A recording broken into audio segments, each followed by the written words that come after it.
Hello, everybody. I am happy to be here today with Greg Smith, who is a painter and an educator, I believe, as well, and one of the artists in our October show that we're calling Fresh Talent. Greg, among other artists, answered an open call we put out to artists in Washington and Oregon states, and we're very excited about the work that's been coming in. Really wonderful work. And Greg, if you could tell us about how you got into painting and what inspires you and motivates you in your work, and tell us about your background, we can get started with that. So I guess my background, I grew up in Arizona. I guess as far as how I got into painting, growing up, I kind of could always draw. And then when it came time to, and I guess in high school, I was always kind of into the visual arts, so photography and the generic art class. And when it came time to going to college, I kind of just fell back on that as far as what I should study. So I started studying art at Arizona State University. And then, I did that, but it wasn't until I met a teacher named Ann Schutte, who taught there. Who really kind of directed me towards more painting. By introducing me to pastels, which were a very good medium for me to kind of explore color. And so I just, after that, after being introduced to pastels, just kind of naturally went into using oils,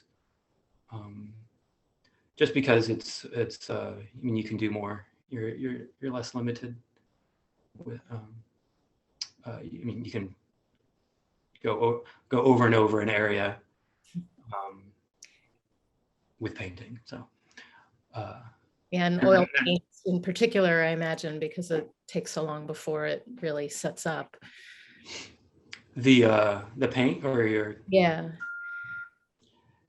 like, well, as long as you're patient enough, you can let it, you let it dry.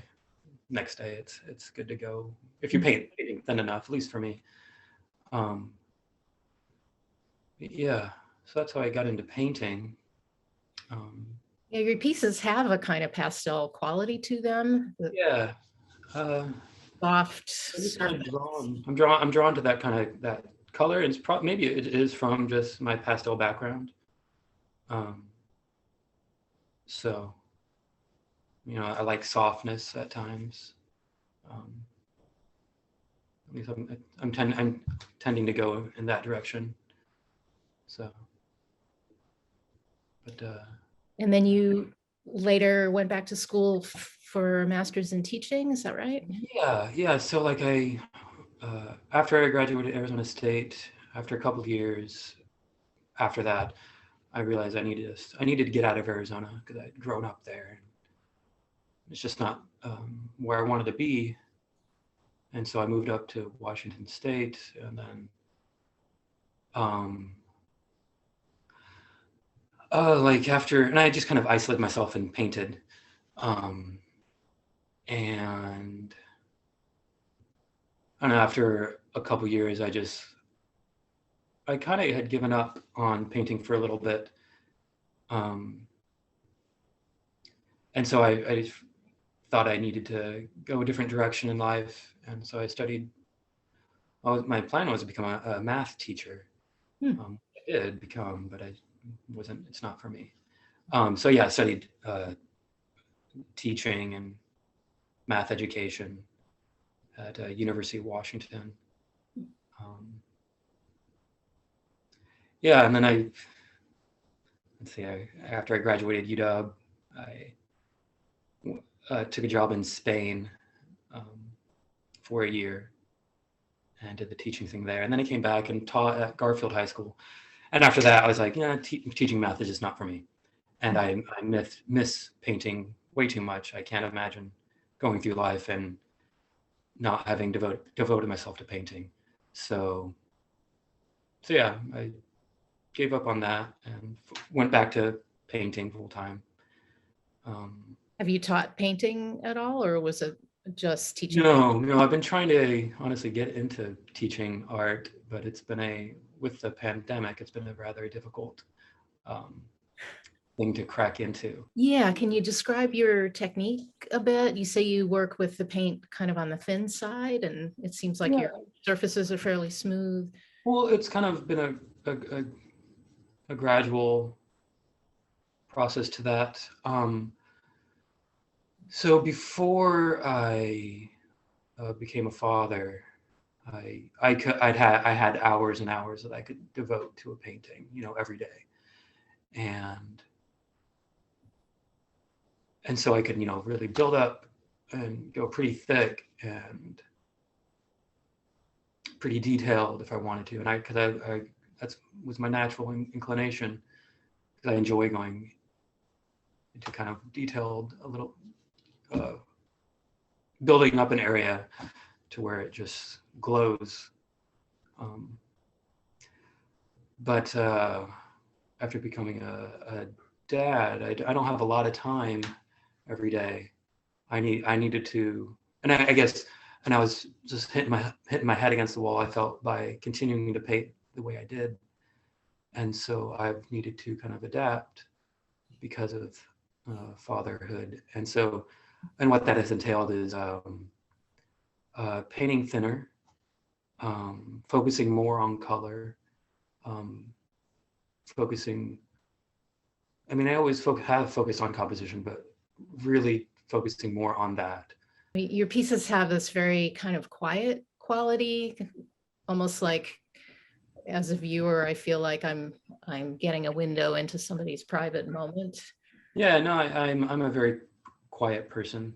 I kind of always have been. I've never been the one to talk. I've never been one to enjoy being the center of attention. So we're So putting you on the spot here, just the way yeah, you do. yeah. So it's yeah. I don't know. And I can't help but just kind of paint from within, I suppose. Mm-hmm. And so that's going to inevitably translate to painting qualities of who I am as a person. So, How do you arrive at your subject matter? um, Do you I, really think it out in advance, or? yeah, I mean, I do little, thumbnail sketches. I always start with a little thumbnail sketch, and it's usually oftentimes it's just some scribbles, but I'm imagining stuff with those scribbles, and so I, you know, then go to a larger painting, and through that process, I have to solve a lot of the unknowns that are in the thumbnail sketch. So, but that allows, although that creates a lot of difficulties, going from something so small to something much larger creates a lot of difficulties, but it also allows for a freedom to change. And I guess that's the part I really enjoy. I love the change. I love the exploration. Um, Trying to solve a composition, trying to solve the color. Mhm. Um, Kind of discovering as you go. yeah, yeah, because it's never the final result is never really exactly what the thumbnail sketch is, and usually the painting comes out better than the thumbnail sketch. Um, so like, at a certain point that in my process of painting an idea, in the beginning I like the thumbnail sketch more, but then after a while, I'm like, oh, this painting has become more than that, and yeah. Can you share a little more about the teacher who you mentioned, who kind of Yeah, heard your direction? and Shooty. So Well, I guess, yeah. So she was the first teacher that I found that kind of really pushed me, um, really inspired me, um, really showed me, I guess, the possibilities of visual art. I had been really fairly limited into what I had been exposed to. Like I'd been exposed to a lot of comic books, Mm. um, and a handful of artists, the typical like Norman Rockwell Mm. or some of the bigger names. But then she really showed me some of the more contemporary artists that I just fell in love with. Is there anything you'd like people to understand about your work when they see it for the first time, or anything you think about consciously that you'd like to communicate through your work, or is it less conscious than that? I guess when I'm working on a painting, I'm not really thinking about um, like any sort of like whenever you use figures in a painting, oftentimes it immediately goes to like a story of some kind or what have you. Whenever you have really more than one object in a painting, people can't help but impose their own ideas about why the artist painted what they painted. And I tend not to think about those kind of things too much, or at least I that's not really my purpose for painting. Well, I'm gonna sign off here, and really appreciate your time talking to us today. So we will see you at the show. Yes, you will, and I look forward to seeing you in person. So, Great. Thank you so much, Greg. thank you, Deborah. Be sure not to miss the Fresh Talent exhibition featuring 30 regional artists, all of them new to the gallery, at Bainbridge Arts and Crafts from October 1st through October 31st.